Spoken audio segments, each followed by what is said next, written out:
Hi! திருவள்ளூர்லேருந்து Marina பீச்சுக்கு போலாமா? வாங்க எப்படி போலான்னு பார்க்கலாம். நாங்க எப்படி போனோங்கிறதையும் சொல்றேன் வாங்க. திருவள்ளூர்லேருந்து சென்ட்ரலுக்கு ட்ரெயினில் ரூ. 10 தான் ஒரு ஆளுக்கு டிக்கெட்டு. 2 பேத்துக்கு ரூ. 20 எடுத்துக்கிட்டோம். இங்கேருந்து திருவள்ளூர்லேருந்து சென்ட்ரல் போகிறதுக்கு 1 மணி நேரம் ஆணுச்சு. இதுவே பஸ்லேயோ இல்லை ஆட்டோலேயோ எதில போயிருந்தாலும் டிராஃபிக்கில் கண்டிப்பாக 2 மணி நேரம் ஆயிருந்திருக்கும். அதுவும் இல்லாமல் காசும் கூடுதலாக ஆயிருக்கும். இதில் காசும் கம்மி, டைமும் சேவாக இருந்துச்சு. 1 மணி நேரத்தில் நாங்கள் போயிட்டோம் சென்ட்ரலுக்கு. சென்ட்ரல் பஸ் ஸ்டாண்டு செம்ம பெருசாக இருந்துச்சுங்க. இவ்வளோ பெருசு ஒரு பஸ் ஸ்டாண்டு இருக்குமா அப்படின்னு சொல்லி நானும் ஆச்சரியமாக பார்த்தேன். ஏன்னா நான் என்னமோ ஃபஸ்ட்டாக போகிறேன்ல, அதனால் எனக்கு ஆச்சரியமாக இருந்துச்சு. பார்த்து பழகுனவங்களுக்கு அது கொஞ்சம் ஒன்றும் அந்தளவுக்கு பெருசாக தெரிஞ்சிருக்காது.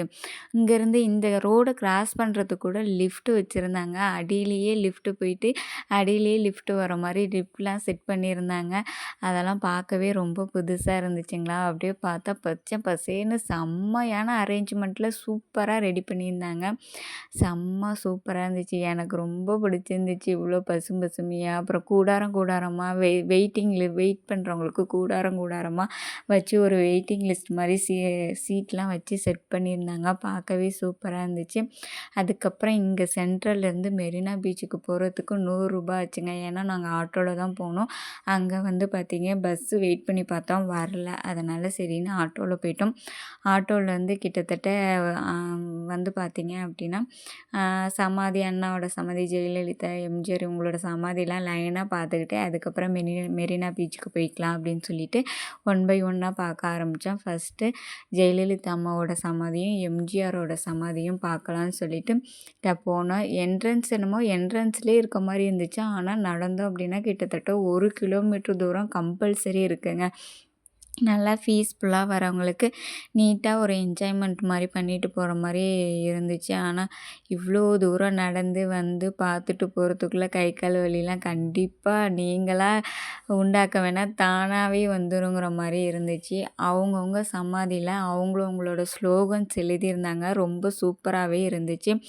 எனக்கு ரொம்ப பிடிச்சிருந்தது அப்படின்னா ஜெயலலிதா அம்மாவோட ஸ்லோகன் மட்டும்தான். மக்களுக்காக நான், மக்களால் நான் அப்படின்னு சொல்லி அந்த ஸ்லோகன் இருந்தது. எனக்கு ரொம்ப பிடிச்சிருந்துச்சு. அதையும் பார்த்துட்டு அப்படியே பார்த்தீங்க அப்படின்னா மெரினா கடற்கரையிலே மொத்தம் 4 சமாதி இருக்குது. ஒன்று எம்ஜிஆர், ஜெயலலிதா, கலைஞர், பேரறிஞர் அண்ணாவோட சமாதி.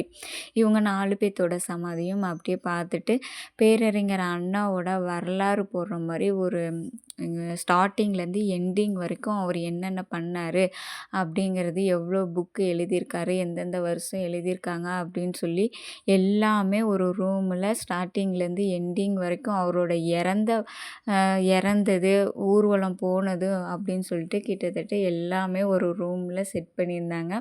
அதெல்லாம் சுற்றி பார்த்துட்டு 4 பேரோட வரலாறுமே இருந்துச்சு. 4 பேர்த்தோட ரூமையும் சுற்றி பார்த்துட்டு அப்படியே மெரினா கடற்கரைக்கு வந்துட்டோம்.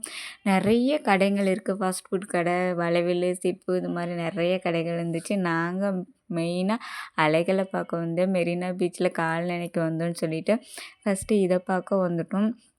அங்கே பேசுகிறதே கேட்கலாம். அந்த அளவுக்கு கூட்டம் நெரிசல் பயங்கரமாக இருந்துச்சு. அங்கேருந்து பார்த்தீங்க அப்படின்னா நல்லா என்ஜாய் பண்ணிவிட்டு அங்கே இருக்க ஃபோட்டோ இன்ஸ்டண்ட்டாக எடுத்து கொடுக்குறாங்க. அங்கேயே ஒரு 2 ஃபோட்டோவை எடுத்துக்கிட்டு அப்படியே கிளம்பி வந்துட்டோம். இது பார்த்தீங்க அப்படின்னா எம்ஜிஆரோட வரலாறு. இதில் பார்த்தீங்க அப்படின்னா எம்ஜிஆர் என்னென்ன அவார்டு வாங்கியிருக்காரு, என்னென்ன பண்ணியிருக்காரு அப்படின்னு சொல்லி இங்கே போட்டிருந்தாங்க.